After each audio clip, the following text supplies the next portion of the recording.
untuk Islam yang satu. Allahumma salli ala Muhammadin wa ali Muhammad. Allahumma inna na'udzubika an nadhilla aw nudhal aw nazilla aw nuzal aw nadhlima aw nudhlama aw najhala aw yujhala alaina. Rabbana zidna ilman wa alhiqna bis salihin, amma ba'd.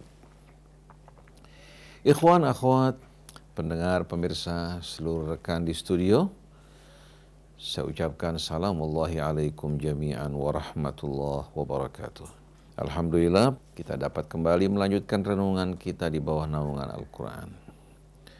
Bersama-sama insya Allah kita akan merenungkan beberapa ayat dari surah Al-An'am, dimulai dari ayat 68. Marilah ikhwan, akhwat, kita awali renungan kita dengan membaca Ummul Quran.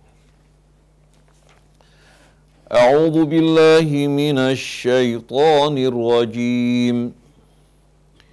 Bismillahirrahmanirrahim.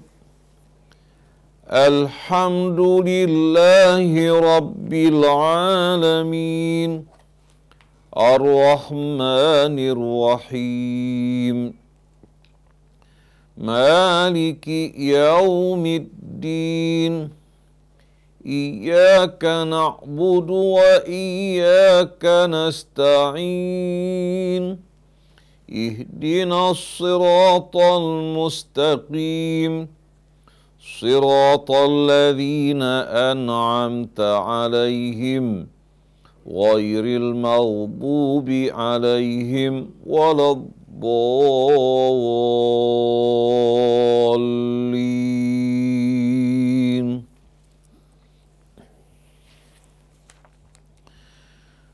وَإِذَا رَأَيْتَ الَّذِينَ يَخُوضُونَ فِي آيَاتِنَا فَأَعْرِضْ عَنْهُمْ حَتَّى يَخُوضُوا فِي حَدِيثٍ غَيْرِهِ وَإِمَّا يُنْسِيَنَّكَ الشَّيْطَانُ فَلَا تَقْعُدْ بَعْدَ الذِّكْرَى مَعَ الْقَوْمِ الظَّالِمِينَ وَمَا عَلَى الَّذِينَ يَتَّقُونَ مِنْ حِسَابِهِمْ مِنْ شَيْءٍ وَلَكِنْ ذِكْرَى لَعَلَّهُمْ يَتَّقُونَ وَذَرِ الَّذِينَ اتَّخَذُوا دِينَهُمْ لَعِبًا وَلَهْوًا وَغَرَّتْهُمُ الْحَيَاةُ الدُّنْيَا وَذَكِّرْ بِهِ أَن تُبْسَلَ نَفْسٌ بِمَا كَسَبَتْ لَيْسَ لَهَا مِن دُونِ اللَّهِ وَلِيٌّ وَلَا شَفِيعٌ وَإِن تَعْدِلْ كُلَّ عَدْلٍ لَّا يُؤْخَذْ مِنْهَا أُولَئِكَ الَّذِينَ أُبْسِلُوا بِمَا كَسَبُوا لَهُمْ شَرَابٌ مِّنْ حَمِيمٍ وَعَذَابٌ أَلِيمٌ بِمَا كَانُوا يَكْفُرُونَ صدق الله العظيم. صدق الله العظيم. وصدق رسوله الكريم ونحن على ذلك من الشاهدين. Ikhwan, akhwat yang dirahmati Allah. Pada permulaan dakwah Nabi kita Muhammad sallallahu alaihi wasallam, seringkali dikala Nabi membacakan ayat-ayat Al-Quran yang Allah turunkan kepadanya untuk dibacakan, disampaikan kepada umatnya, mereka menjadikan ayat-ayat Allah sebagai permainan, bahan tawa dan olok-olok mereka. Semua disebabkan karena jiwa mereka diselimuti oleh keingkaran dan kekafiran. Ketika Nabi berhijrah ke Madinah, juga mengalami hal yang sama yang dilakukan oleh orang-orang munafik yang menampakkan keimanan tapi menyembunyikan kekafiran di hati mereka. Mereka sering menjadikan Quran di antara mereka sebagai bahan tawa dan olok. Bahkan terkadang orang-orang munafik ini di hadapan sahabat-sahabat Nabi kita yang beriman dengan sengaja menjadikan ayat-ayat Allah Subhanahu wa taala sebagai bahan tawa, permainan dan olok-olok. Apabila perbuatan mereka disampaikan kepada Rasul, mereka akan bersumpah-sumpah tidak mengakui perbuatan tersebut. Inilah merupakan perangai dan kebiasaan dari orang-orang munafik. Nah, Allah Subhanahu wa taala ketika di Mekah pada permulaan dakwah Nabi, ketika sahabat-sahabat Nabi jumlah mereka sedikit yang beriman di hadapan mayoritas mereka-mereka yang kafir dan ingkar. Ketika sahabat-sahabat sedang duduk di tengah-tengah orang kafir dengan sengaja mereka menjadikan ayat-ayat Allah sebagai pembicaraan yang bertujuan untuk meledek dan mempermainkannya. Maka Allah ingatkan pada sahabat Nabi untuk tidak duduk bersama mereka. Dikala mereka sedang memperbincangkan ayat Allah dengan tujuan untuk bermain-main, senda gurau, atau menjadikan sebagai bahan tawa, Allah perintahkan orang-orang yang beriman untuk meninggalkan mereka. Tidak duduk bersama mereka. Apabila syaitan membuat mereka lupa sesaat, begitu mereka ingat, hendaklah mereka harus bangkit meninggalkan mereka. Nah, Allah berfirman pada ayat 68 dari surah Al-An'am, wa idza ra'aital ladzina yakhuduna fi ayatina fa'arid anhum hatta yakhudu fi haditsin ghairi wa imma yunsiyannaka asy-syaitan fala taq'ud ba'da dzikra ma'al qaumidh dhalimin. Apabila engkau menyaksikan orang-orang yang sedang menjadikan ayat-ayat Allah sebagai perbincangan, senda gurau, bahan tawa. Mereka membicarakannya bukan untuk mengambil pelajarannya, tapi menjadikan sebagai bahan mainan, bahan tawa, dan olok-olok. Allah katakan pada Rasulnya, fa'arid anhum, tinggalkan mereka. Berpaling dari mereka, hatta yakhudu fi haditsin ghairi, hingga mereka berbincang dalam urusan yang lain. Karena duduk bersama mereka akan membuat akhirnya lama-kelamaan sensitivitas di hati kita akan hilang terhadap kehormatan Al-Quran. Akhirnya kalau kita sering duduk bersama mereka, mendengarkan mereka yang sedang menjadikan ayat-ayat Allah sebagai perbincangan yang tidak serius, membuat lama-kelamaan hati kita menganggap hal ini yang biasa. Oleh karena itu, bagaimana mungkin orang sedang menjadikan ayat-ayat firman-firman Tuhan kita sebagai permainan dan bahan tawa, kita duduk di tengah-tengah mereka. Di mana rasa cemburu kita terhadap kehormatan Allah. Jadi Allah tidak memerintahkan mereka untuk melakukan tindakan kekerasan, tapi memerintahkan mereka untuk pergi menyingkir hingga mereka berbicara dalam urusan yang lain. Wa imma yunsiyannaka syaitan, kalau syaitan membuat kamu lupa, fala taq'ud ba'da dzikra ma'al qaumidh dhalimin, maka jangan sekali-kali engkau duduk bersama orang yang zalim setelah kamu sadar dan ingat. Ini yang harus dilakukan. Dan ayat ini turun pada permulaan dakwah Nabi kita ketika beliau masih berada di kota suci Mekah. Nah, ketika beliau di Madinah, dalam surat An-Nisa Allah kembali mengingatkan ayat tadi. Setelah Allah berbicara mengenai orang-orang munafik yang tidak punya kejelasan, lain di bibir, lain di hati, lain di depan orang yang beriman, dan lain di belakang mereka. Nah, orang-orang munafik ini yang seringkali menjadikan ayat-ayat Allah sebagai bahan tawa. Maka pada ayat 140 dalam surat An-Nisa Allah berfirman, wa qad nazzala 'alaikum fil kitab an idza sami'tum ayatillahi yukfaru biha wa yustahza'u biha fala taq'udu ma'hum Fala taq'udu ma'ahum hatta yakhudu fi haditsin ghairih innakum idzam mithluhum innallaha jami'ul munafiqina wal kafirina fi jahannam jami'a. Allah ingatkan kepada orang yang beriman setelah hijrah di Madinah. Sesungguhnya Allah telah menurunkan bagi kalian dalam kitab sucinya. Apabila kalian menyaksikan, mendengarkan, menjumpai ayat-ayat Allah diingkari dan dijadikan sebagai bahan olok dan tawa, jangan kalian duduk bersama mereka hingga mereka beralih kepada pembicaraan yang lain. Kalau kamu tetap duduk di tengah mereka, berarti kamu sama dengan mereka. Duduknya kita bersama orang munafik yang sedang menjadikan ayat-ayat Allah sebagai bahan tawa dan permainan, seperti kita menyaksikan orang khutbah di atas mimbar, mempermainkan ayat Allah, kemudian menjadikannya sebagai bahan tawa. Kalau kita duduk di tengah mereka, berarti Allah akan kumpulkan kita bersama mereka. Dosa yang mereka lakukan, kita juga mendapatkan saham dan bagiannya. Innakum idzam mithluhum, sesungguhnya kalian bila tetap duduk bersama mereka, berarti sama dengan mereka. Innallaha jami'ul munafiqina wal kafirina fi jahannam jami'a.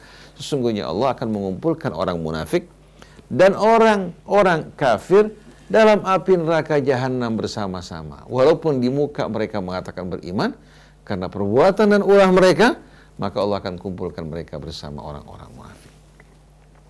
Ayat ini dalam suratun Nisa diturunkan setelah Allah menjelaskan orang-orang munafik yang ciri-ciri mereka diantaranya apa? Lebih condong kepada orang-orang kafir. Lebih cocok atau condong untuk mengangkat pemimpin-pemimpin di luar orang-orang Islam dari orang yang beriman. Oleh karena itu Allah berfirman dalam surat An-Nisa ayat 138 sebelum ayat tadi, Basyiril munafiqina bi anna lahum adzaban alima. Sampaikan kabar gembira bagi orang-orang munafik bahwa Allah telah menyediakan bagi mereka azab yang maha pedih. Biasanya kabar gembira kan untuk kebaikan. Tapi karena orang munafik suka mengolok-olok orang yang beriman, Allah juga balas dengan perbuatan mereka. Sampaikan kabar gembira. Seolah-olah mereka mendengarkan kabar gembira, tahu-tahu kabar gembiranya azab yang maha pedih. Yaitu siapa? Alladzina yattakhidhunal kafirina awliya'a min dunil mu'min. Mereka yang menjadikan orang-orang kafir sebagai wali-wali, ya, yang menggantikan orang yang beriman. Jadi mereka yang menjadikan orang-orang kafir sebagai wali-wali mereka dengan meninggalkan orang yang beriman. Ayabtaghuna indahumul izzah. Apakah mereka mengharapkan kemuliaan, kejayaan karena duduk di samping orang-orang yang tidak beriman? Falillahil izzatu jami'a. Ketahuilah sesungguhnya kemuliaan sepenuhnya di tangan Allah.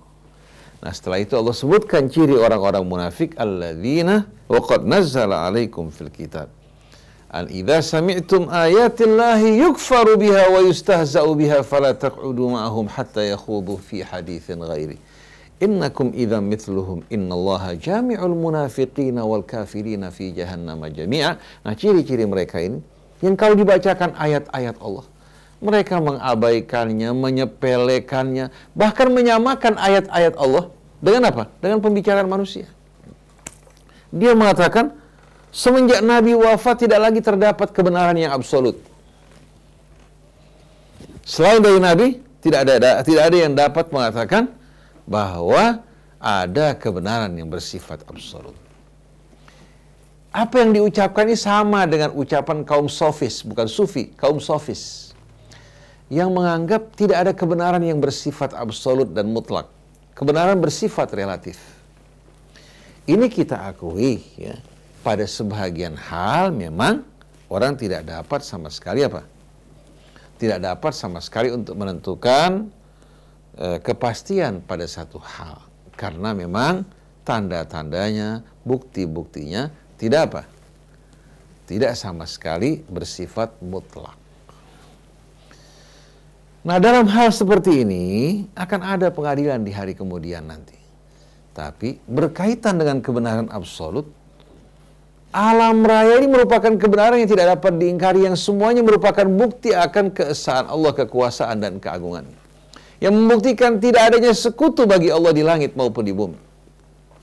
Nilai-nilai yang disampaikan Al-Quran yang begitu jelas, ya, yang mengandung makna tunggal, yang difahami secara aksiomatis, itu merupakan kebenaran yang absolut. Adapun ayat-ayat yang berbicara mengenai hukum yang terkadang menimbulkan perbedaan, jumlahnya sedikit karena sebahagian besar ayat Quran berbicara mengenai ayat-ayat kebesaran dan keagungannya. Nabi karena menerima kebenaran yang datang dari sisi Allah dan menyampaikannya, dan beliau tidak sama sekali dikendalikan oleh hawa nafsu, maka apa yang beliau sampaikan dengan sendirinya wajib untuk kita taati. Wa ma atakumur rasul fakhudhu wa ma nahakum anhu fantahu. Yang betul-betul dijamin datang dari roh. Tapi kalau riwayat dimanapun dia berada, siapapun yang meriwayatkan, apapun madhabnya, mengatasnamakan Rasul tapi bertentangan dengan prinsip Al-Quran, kita anggap ini sampah dan kotoran.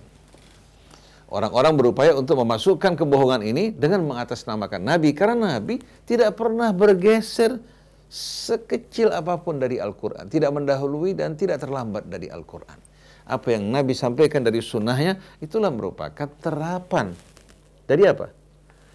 Dari Al-Quran. Seperti klise dan apa? Klise dan fotonya.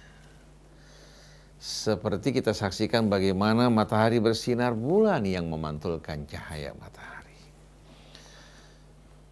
Jadi kalau seandainya orang merelativisir kebenaran, menganggap seolah-olah tidak ada kebenaran yang mutlak, kemudian mengatakan semua agama itu sama, bertujuan untuk menyembah Allah dengan cara masing-masing, kemudian juga semua agama itu mengajak pada kebaikan. Memang di satu sisi ada persamaan, contohnya antara ahli kitab dan kaum muslimin. Tapi ahli kitab yang ada pada saat ini kita lihat jauh dari tuntunan nabi-nabi dan rasul mereka. Nabi dan rasul mereka menyampaikan ayat-ayat Allah, tapi sebahagian dari mereka menyelewengkan ayat-ayat Allah sebagaimana fakta sejarah menunjukkan kepada kita. Sebagaimana Al-Quran menceritakan bagaimana orang-orang Yahudi maupun Nasrani, ya, yang telah meninggalkan tuntunan dari Nabi mereka Al-Masih alaihi salatu wassalam. Begitu juga meninggalkan ajaran yang disampaikan oleh Musa dan diturunkan Allah melalui kitab Taurat. Oleh karena itu, riwayat tidak dapat menjadi jaminan kebenaran. Tapi begitu kita cocokkan dengan kebenaran yang absolut, yang tidak meragukan, la ya'tihil batilu min baini yadayhi wala min khalfih tanzilu min hakimin hamid, kita akan lihat mana yang benar dan mana yang salah. Nah, Quran bukan kitab yang meragukan. Hingga Allah mengatakan, kalla innaha tadhkira faman sya'a dzakara fi suhufin mukarramah marfu'atin mutahharah. Tapi rupanya sebahagian manusia merasa tidak cocok dengan Al-Quran. Merasa Al-Quran ini membuat mereka tidak dapat menjalankan apa yang mereka inginkan. Mengambil keuntungan-keuntungan yang mereka dambakan. Memetik buah-buah dari apa? Dari berbagai macam apa yang mereka lakukan yang sesuai dengan hawa nafsu mereka. Akhirnya mereka berupaya untuk merelativisir semua kebenaran. Lalu mengatakan bahwa agama itu sama. Tidak ada orang yang berhak untuk apa? Untuk mengklaim bahwa yang disampaikan merupakan kebenaran. Kalau yang disampaikan atas nama pribadinya, memang perlu dicek dengan tolak ukur kebenaran yang Allah jadikan sebagai mizan, yaitu Al-Quran. Kalau sesuai, maka dengan sendiri tidak dapat kita elakkan bahwa itu merupakan kebenaran, karena sesuainya dengan kitab Allah. Tapi kalau tidak sesuai dengan kitab Allah, datang dari kalangan manapun juga, kita katakan maaf. Allah tidak menjadikan buku-buku ini riwayat-riwayat. Demikian pula ucapan kamu, termasuk juga guru-guru kamu, sebagai satu hal yang dapat kita jadikan sebagai tolak ukur. Saya, kamu, guru saya, guru kamu, kitab saya, kitab kamu, bukan kebenaran yang mutlak. Kita cocokkan di hadapan Al-Quran. Seperti orang untuk membuktikan dolarnya itu merupakan dolar yang asli atau palsu, mereka punya scanner untuk menyeken dolar. Begitu juga Al-Quran sebagai scanner, sebagai tolak ukur. Kalau tidak, Dengan mudah kebohongan akan masuk ke dalam agama Allah seperti yang kita jumpai pada saat ini. Bahwa pertentangan bukan bersumber dari Quran. Pertentangan bersumber dari riwayat. Setiap kelompok punya referensi mereka masing-masing. Akhirnya agama Allah Subhanahu wa ta'ala dikacau balaukan oleh kefanatikan mereka pada kelompok masing-masing dan buku-buku mereka. Oleh karena itu, Allah Subhanahu wa ta'ala ingin menegaskan kepada kita bahwa Nabi apabila berani mengada-adakan kebohongan, Allah Subhanahu wa ta'ala akan memutuskan jantungnya, akan membinasakan dirinya. Ini merupakan firman Allah yang tidak diragukan. Jadi kalau orang mengatakan bahwa ayat-ayat Allah Subhanahu wa ta'ala, kitab sucinya sama sekali tidak mewakili kebenaran yang absolut. Setelah wafatnya Nabi tidak lagi ada kebenaran yang bersifat absolut. Ulama tidak dapat mengklaim bahwa apa yang mereka sampaikan itu merupakan kebenaran. Lalu kita bertanya, bagaimana hujjah Allah Subhanahu wa ta'ala?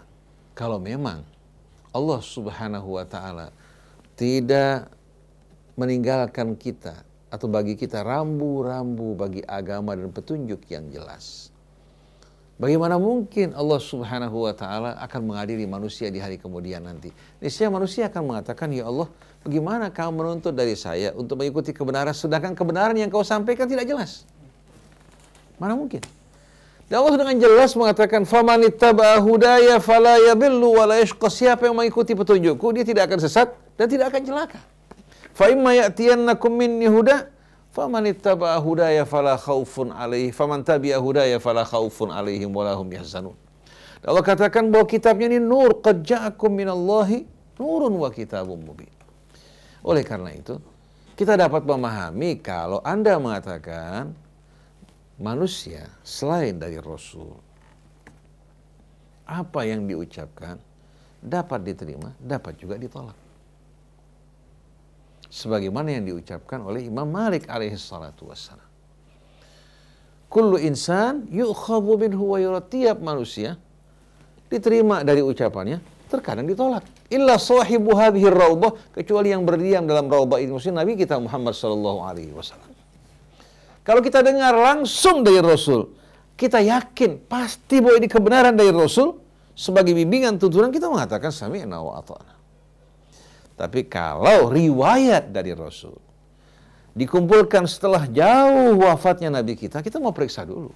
Jangan sampai kita ikut berbohong atas nama Nabi kita Muhammad sallallahu alaihi wasallam. Kalau orang mengatakan bahwa kitab A terjamin kebenarannya, tidak ada jaminan. Yang dijamin hanya Al-Quran, la ya'tihil batil. Kalau kitab yang lain, tidak ada jaminan. Allah bahkan mengatakan, walau kana min indi ghairillah, lawajadu fihi ikhtilafan katsira. Kalau datangnya bukan dari Allah, pasti mereka akan jumpai pertentangan yang amat banyak. Jadi, berkaitan dengan kebenaran yang dibawa oleh para nabi bukan hanya ada pada masa hidupnya, tapi setelah wafat beliau, umat berpegang pada hujjah Allah yang ditinggalkan. Kalau ada perbedaan pendapat, kita kembalikan pada kitab Allah. Kalau tidak terdapat titik temu, tangguhkan sampai hari kemudian nanti. Tidak perlu kita mengangkat senjata, mengancam saudara kita yang berbeda pendapat. Dan berbaik sangkalah terhadap sesama kita satu dengan lainnya. Imam Ahmad bin Hanbal mengatakan, ma balaghana au ma sahha an Rasulillah sallallahu alaihi wasallam naqulu sami'na wa ata'na. Yang pasti, yang benar dari Rasul sampai pada kami katakan sami'na wa ata'na. Wa ma balaghana anis sahabah takhayyarna. Yang kami terima dari sahabat kami pilih-pilih. Sahabat nggak sama kelasnya, ada kelas ulama, ada kelas awam, betul enggak? Riwayat juga berbeda-beda. Kami akan pilih mana yang cocok dengan tolak ukur kebenaran. Wa ma balaghana anit tabi'in, yang sampai dari tabi'in, fahum rijal wa nahnu rijal, mereka laki-laki, kita juga laki-laki. Jangan kita bunuh naluri kebenaran yang Allah tanamkan dalam diri kita semua, disebabkan karena kebesaran seseorang, disebabkan karena namanya, disebabkan karena gelarnya. Manusia selain dari Nabi kita Muhammad SAW tidak ada yang berhak untuk mengatakan dia memonopoli kebenaran. Tidak. Allah membagi-bagi ilmunya. Nah, kalau sudah datang dari Allah dan pasti dari Rasul, jangan Anda kutak-katik lagi. Oleh karena itu dengan tegas orang-orang yang menjadikan orang-orang kafir sebagai wali-wali mereka, Allah katakan bahwa mereka bukan orang yang beriman.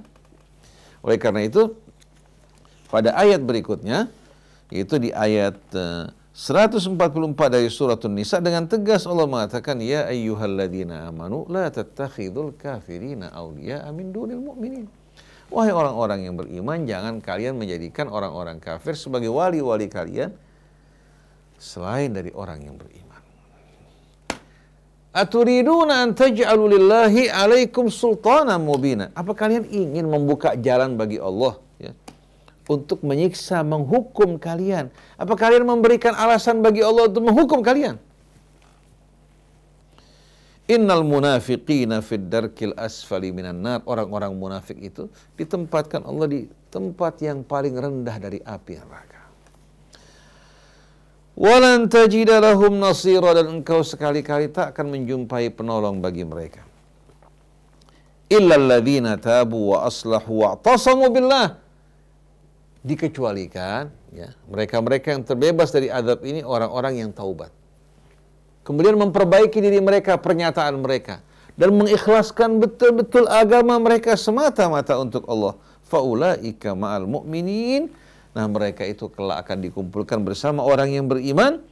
Wa sawfa yu'tillahul mu'minina ajran 'azima. Dan kelak Allah akan memberikan orang yang beriman ganjaran yang besar. Setelah itu Allah ingatkan kita, ma yaf'alullahu bi'adzabikum in syakartum wa amantum. Sekali-kali Allah tidak akan mungkin menyiksa kalian kalau kalian beriman dan bersyukur. Wa kana Allahu syakiran alima. Sesungguhnya Allah ini Maha Penyukur terhadap kebaikan hambanya, sedikit dibalas berlipat kali ganda, dan Maha tahu perbuatan hambanya. Artinya Allah tidak mungkin berbuat semena-mena. Kemunduran umat Islam, ekonomi yang morat-marit saat ini, kondisi yang tidak stabil, semua merupakan bahagian dari hukuman Allah terhadap kita hingga kita kembali pada Allah. Oleh karena itu kita sedih sekali menyaksikan perilaku sebagian orang Islam yang mengaku sebagai ulama, yang mengaku sebagai ustadz, yang bergelar bahkan PhD, kok dengan gampang berupaya untuk membelok-belokkan ayat-ayat Allah sesuka hati mereka. Dan yang lebih menyedihkan lagi, orang-orang yang tidak belajar agama dengan baik, ceramah di televisi menyampaikan agama Allah Subhanahu wa Ta'ala tanpa dasar-dasar kebenaran, menjadikan ayat-ayat Allah sebagai permainan. Yang satu mengatakan bahwa pemimpin sama dengan pilot pesawat. Sama dengan pilot. Pilot ini sebagai seorang supir yang mengantarkan dari satu tempat ke tempat yang lain yang tidak sama sekali berhubungan dengan keyakinan, ideologi kita dan cara hidup kita. Di mana di pesawat kita dapat sholat, dapat ibadah, dan tetap melakukan amar ma'ruf nahi mungkar. Sedangkan dia hanya supir.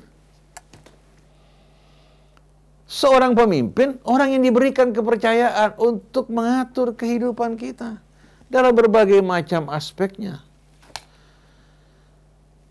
Ini mengherankan.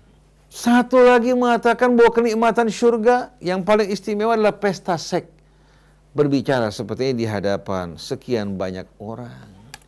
Padahal kita tahu manusia di saat hanyut bersama seks tak ubahnya bagikan binatang. Dan kenikmatan seks hanya sesaat. Sedangkan banyak kenikmatan dalam kehidupan dunia ini.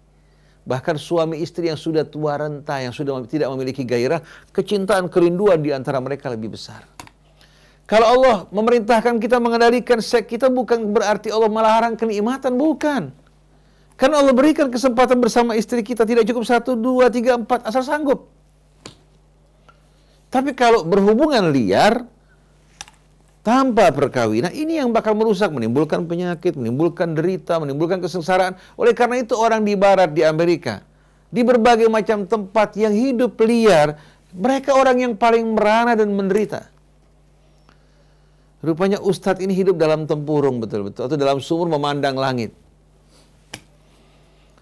Jadi orang yang liar, hanyut bersama kebebasan seks, orang yang paling menderita, yang paling merana.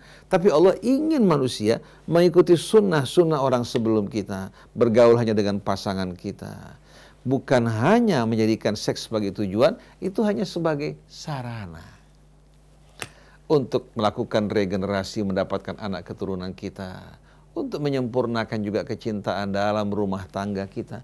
Tapi kita jumpai malah kakek-kakek, nenek-nenek, kecintaan mereka tuh lebih keras, lebih berat, lebih dalam dibandingkan pemuda-pemudi.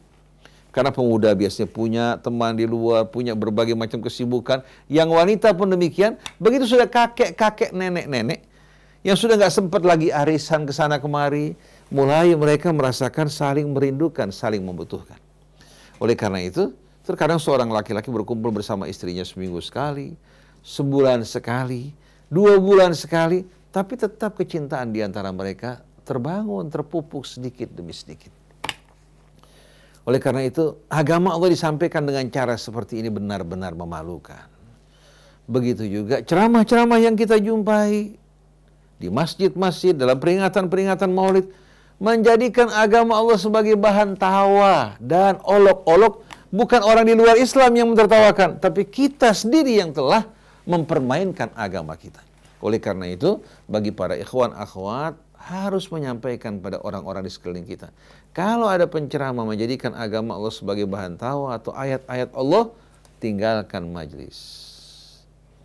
Tinggalkan, biar dia duduk di atas mimbar sendirian. Oleh karena itu pada ayat kelanjutannya, itu pada ayat 69 dari suratul An'am, tadi 68 ya.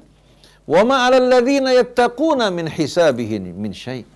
Dan bukan menjadi tugas orang yang bertakwa untuk menghisap, mengadili mereka-mereka nih yang menjadikan ayat-ayat Allah sebagai permainan.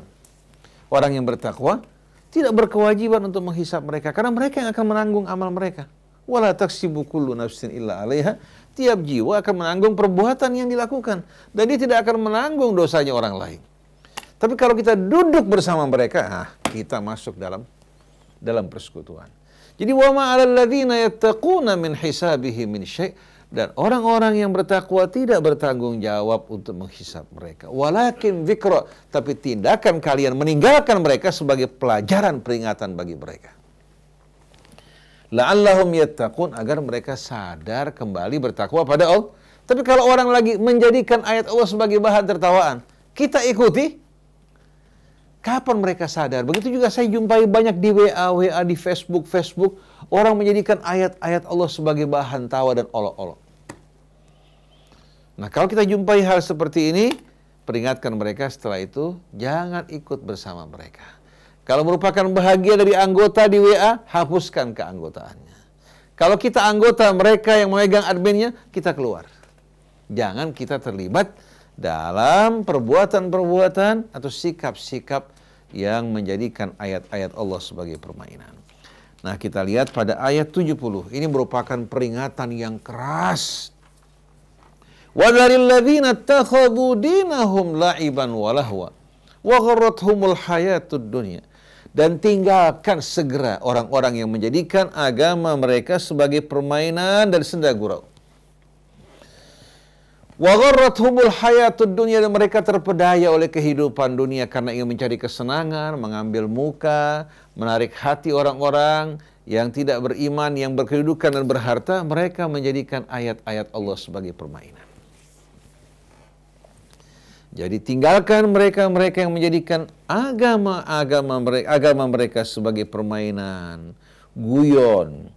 Wa gharrathumul hayatud dunya, dan mereka terpedaya oleh kehidupan dunia. Wa dzakkir bihi an tubsala nafsum bima kasabat, dan berikan peringatan dengan Al-Qur'an bahwasanya seseorang akibat dari perbuatan seperti ini akan terusir dari rahmat Allah dan dijauhkan daripadanya, akan terpenjara dalam murka Allah dan diharamkan dari rahmatnya. Laisa laha min dunillahi waliyun wala syafi'. Dan orang ini bukan hanya akan diusir dari rahmat Allah, bukan hanya terpenjara dalam murkanya, bahkan dia tidak akan menjumpai seorang yang akan memberikan pertolongan dan syafaat baginya.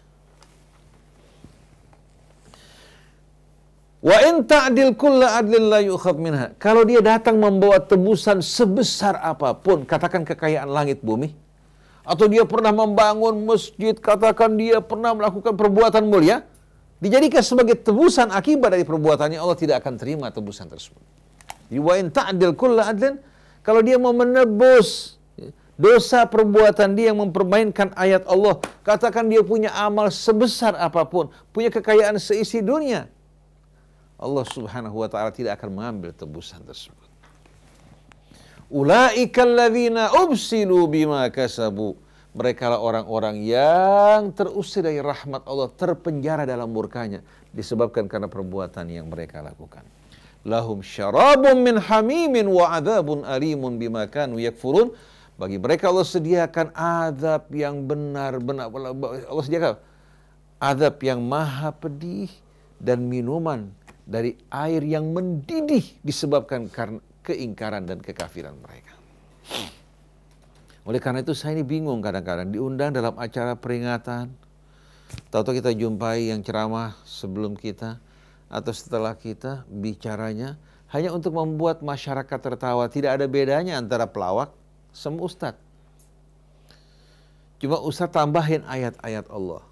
Saya bilang kalau memang kalian ingin membuat orang tertawa, kenapa nggak panggil Ateng sama Iskak aja? Masih ada nggak Ateng? Nggak ada. Iskak? Nggak ada. Nggak ada. Karena ini imam besar. Atau panggil, katakan Mandra, terang-terangan suruh bawa apa? Bawa kisah-kisah Betawi, tapi jangan bawa agama Allah Ta'ala. Orang humor boleh, asal jangan bohong, jangan menyakiti orang, jangan menjatuhkan orang. Tapi kalau ayat Allah dijadikan bahan tawa, orang tersebut orang yang terpenjara dalam murka Allah, terusir dari rahmatnya, bahkan saat dia memiliki amal yang banyak, Allah tidak akan terima sebagai tebusan. Ini ayat Allah, tapi karena jarang dibaca, yang dibaca hanya buku-buku fikih, cerita, bahkan terkadang yang dibaca hadis-hadis yang isinya kekerasan, akhirnya membuat orang hanya gara-gara masalah Allahumma laka sumtu bisa ribut sama orang tuanya. Hanya gara-gara soal meletakkan tangan di dada atau di pusar menimbulkan kebakaran. Hanya gara-gara jabat tangan setelah sholat, mereka keluarkan orang dari Islam. La haula wa la quwata illa billah. Ini kalau kita lihat betul-betul Islam telah ternoda, tercemar oleh perilaku orang-orang seperti mereka. Belum lagi setiap orang berdakwah untuk kelompoknya. Yang Syiah untuk Syiahnya dengan penuh kefanatikan. Yang Sunnah dengan sunnahnya. Tapi sunnah Rasul menjadi korban, Ahlul Bait menjadi korban. Ini ketegasan kita. Kesaksian kita bahwa betul-betul kita ingin mengajak orang kembali ke dalam Islam, kembali ke dalam Al-Quran, dan sunnah Rasul yang benar, bukan ingkar sunnah. Kalau Anda memutarbalikkan ucapan kami, memfitnah kami, menuduh dengan berbagai macam tuduhan, akan datang hari kemudian nanti kita akan berhadapan di hadapan Allah untuk mempertanggungjawabkan perbuatan masing-masing. Wallahu ala ma naqulu syahid, dan Allah menjadi saksi atas ucapan kita semua. Subhanakallahumma wa bihamdik, asyhadu an la ilaha illa anta astaghfiruka wa atubu ilaik. Wal afu minkum, wassalamualaikum warahmatullahi wabarakatuh. Untuk Islam yang satu.